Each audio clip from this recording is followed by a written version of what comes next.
In the heart of Nigeria's Federal Capital Territory, Abuja, a scandal of staggering proportion is unfolding, one that strikes at the very core of trust between the government and its people.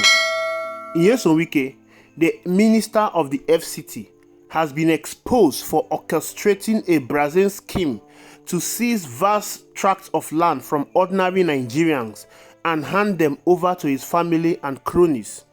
This is not just corruption. It is a theft of dreams, a violation of public trust, and a shameless abuse of power that demands the attention and outrage of every Nigerian. The time to wake up and reclaim our country is now. Before I go ahead, let me read you this story. I saw it on Facebook. This young man was reacting to Mr. P2B claim how his younger brother's property was destroyed in Lagos. And this young man said, that was how Wike demolished 5 estates with over 100 structures, including my 5-bedroom duplex structure in Airport Road last October without any compensation, only to start reselling the land. More painful as it was not demolished for public good, a country with no human face. Since assuming office in August 2023, Wike, the former governor of Rivers State, has turned the FCT into his personal fiefdom. Document uncovered by People's Gazette revealed a chilling pattern of self-dealing, with Wike allocating thousands of acres of prime land to his son, Joaquin Wike, and a company linked to his family, Joaquin Farms and Estate Limited. These allocations worth an estimated $3.6 billion, which span across coveted areas like Maitama, Asokoro, Guzupe, Kwaita, Buari, and Gadua, lands that hold immense commercial value and represent the aspiration of countless Nigerians. Wike actions are not just unethical, they are a flagrant violation of the Nigerian Constitution's 5th schedule, which prohibits public officers from engaging in self-enrichment at the expense of the public. By failing to pay ground rent, title registration, and survey fees for these lands, Wike has not only enriched his family, but also flouted the very laws he swore to uphold. This a man entrusted with managing Nigeria's capital, yet he has chosen to prioritize his personal wealth over the welfare of the people he serves. At the heart of this scandal is Joaquin Wike, the minister's younger son, who has been handed at least 2,000 acres, equivalent to 40,000 plots across Abuja. These allocations, backed by certificates of occupancy, are a gold mine, with a single plot in Maitama or Asokoro fetching up to $1.6 million on the open market. Yet Joaquin, a young man barely out of high school, has no known expertise in real estate or land development. His only qualification appears to be his father's influence. Wike's audacity is breathtaking. When 8 cautioned him about the recklessness of funneling public assets to his son, he reportedly dismissed their concerns, declaring his ambition to make his children the largest landowners in Abuja. This is not the dream of a public servant, but the greed of a man who sees Nigeria's capital as his personal playground. While ordinary Nigerians struggle to afford a single plot, Wike's family is amassing an empire built on stolen land. The human cost of Wike's action is heartbreaking. The People's Gazette found that at least 5 plots allocated to Joaquin were forcibly taken from a middle-class family who were too afraid to speak out for fear of further retaliation. This is not an isolated case. Across Abuja, residents are losing their lands to Wike's aggressive policy of revoking dormant allocations, only to see those same lands handed over to his family and allies. This is not governance, it is theft, pure and simple.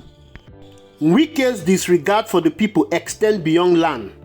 Municipal employees under the FCT administration, including those in broadcasting, environmental protection, and water bureaus, have gone months without salaries. While Wike amasses wealth for his family, the workers who keep Abuja running are left to fend for themselves. This is a betrayal of the trust placed in him by the Nigerian people, and a stark reminder of the rot that festers in our public institutions. Wike's land grab is not a spontaneous act of greed, but a carefully orchestrated scheme.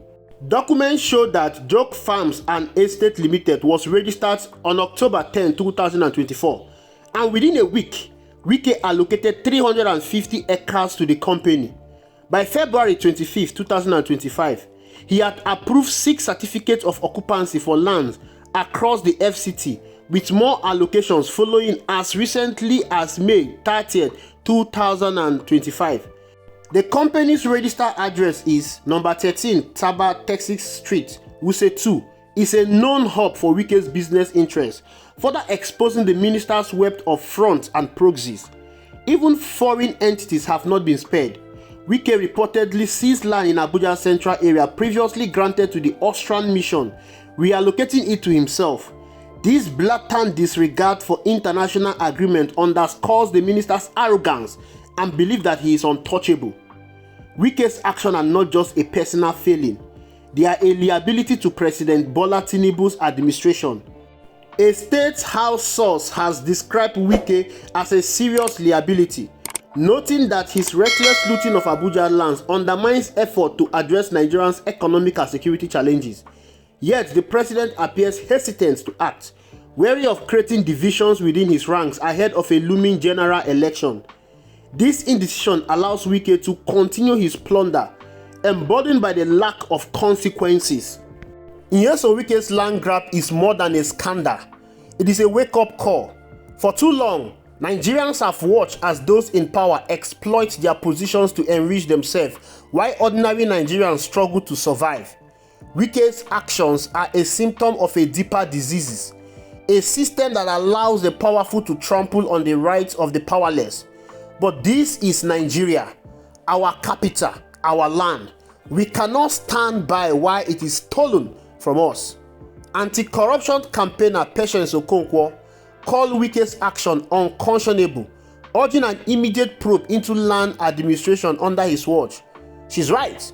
Nigerians must demand accountability.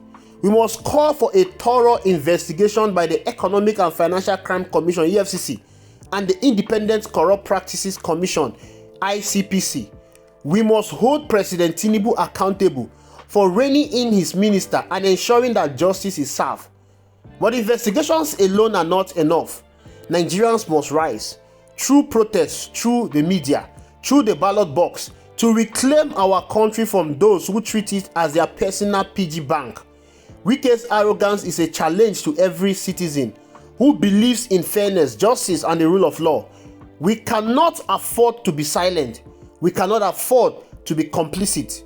Nyesom Wike's land grab is a slap in the face to every Nigerian who dreams of a better future.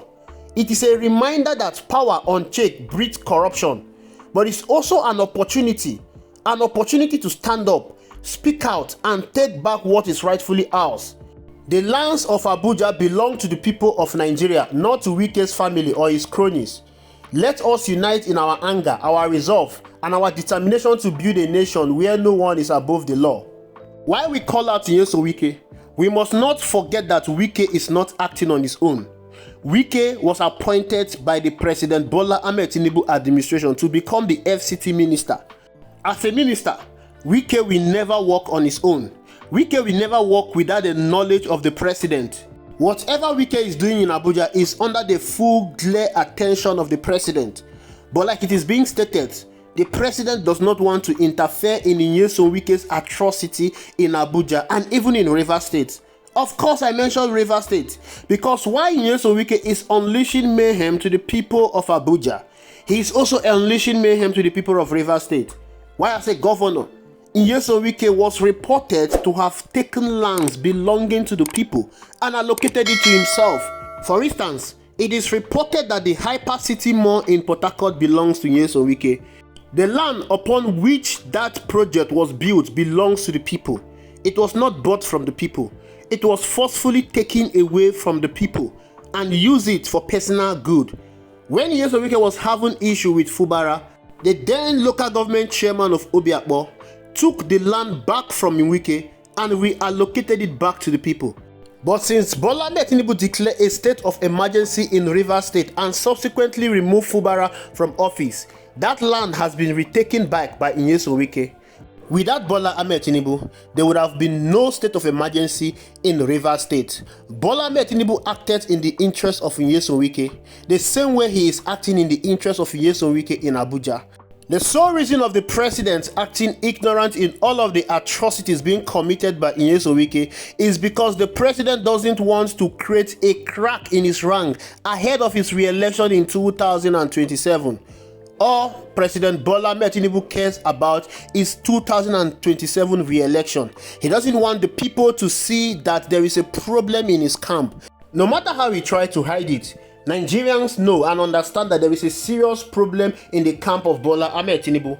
When you have a minister who is acting on his own, a minister forcibly taking lands belonging to the people of Nigeria and reallocating it to himself and his cronies, then there is a serious problem. Not just a problem to Nyesom Wike, but a problem to the president Bola Ahmed Tinubu. Nigerians have been having problem with Bola Ahmed Tinubu in all fronts, from lack of accountability, lack of transparency, insecurity, poverty, unemployment, inflation, high cost of living, reduction in the quality of life of Nigerians, high debt profile. The president knows that definitely Nigerians will not vote for him in 2027. That is why the president wants to keep people around him that will help him to execute his rigging plan in 2027. Keep people with questionable characters. Keep people that are plundering the land.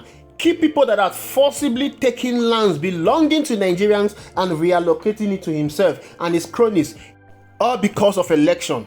Nigerians, we must rise. The time is now. We cannot continue to watch while these corrupt and rogue politicians plunder and land, destroy our life. Thank you for watching. I will see you in the next video.